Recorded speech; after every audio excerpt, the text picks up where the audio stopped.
చెన్నై నుంచి సౌమ్య రాస్తున్నారు. ఆదివారం నాడు మాంసాహారం భుజించకూడదని అంటారెందుకు, వివరించండి అంటూ రాస్తున్నారు. ఆహారపు అలవాట్లను మనం పరిశీలన చేస్తే అందరూ శాకాహారులే. ప్రపంచంలో ఉండేవాళ్ళంతా శాకాహారులే. ఎప్పుడో అప్పుడో అడపాదడప వారి వారి మత ధర్మాలకు అనుగుణంగా కోరికలకు అనుసరించి అవకాశాల లభ్యతను పట్టి మాంసాహారం ఎప్పుడైనా స్వీకరిస్తారేమో, కానీ సంవత్సరం అంతా కూడా నిత్య శాకాహారమే తీసుకుంటారు కదా, నిత్య మాంసాహార ఖాతనులు కారు కదా. ఇలా ఆలోచన చేస్తే ఆదివారం నాడు మాంసాహారం తీసుకోకూడదు అన్నది ఒక ఆచారంగా శాస్త్రాల్లో లేవి విషయాలేవి కూడా అలవాటు పడింది.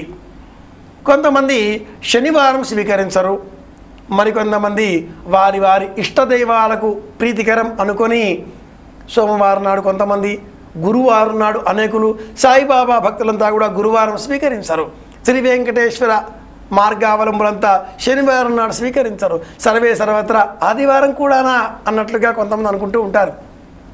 నిజానికి పిల్లలకు బాగా చదువు రావాలి అన్నా, పిల్లలకు సంబంధించి విద్యాబుద్ధులు బాగా అలవడి ఉన్నత శ్రేణిలో ఉత్తీర్ణులు అవుతూ జీవితంలో స్థిరపడాలి అన్నా ఆదివారం నాడు సంపూర్ణమైన శాకాహారం తీసుకోవాలి.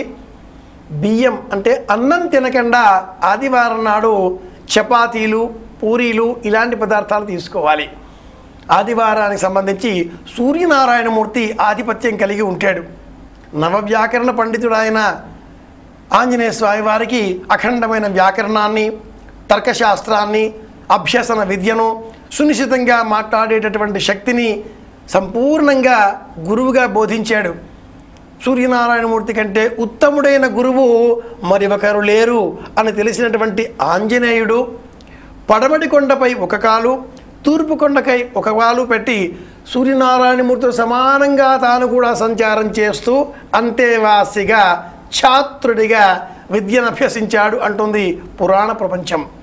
కనుక మాంసాహార విషయాలను పరిశీలన చేస్తే ఆహారం వ్యక్తిగతమైనటువంటి అంశం, ఎవరి ఇష్టం వాళ్ళదే.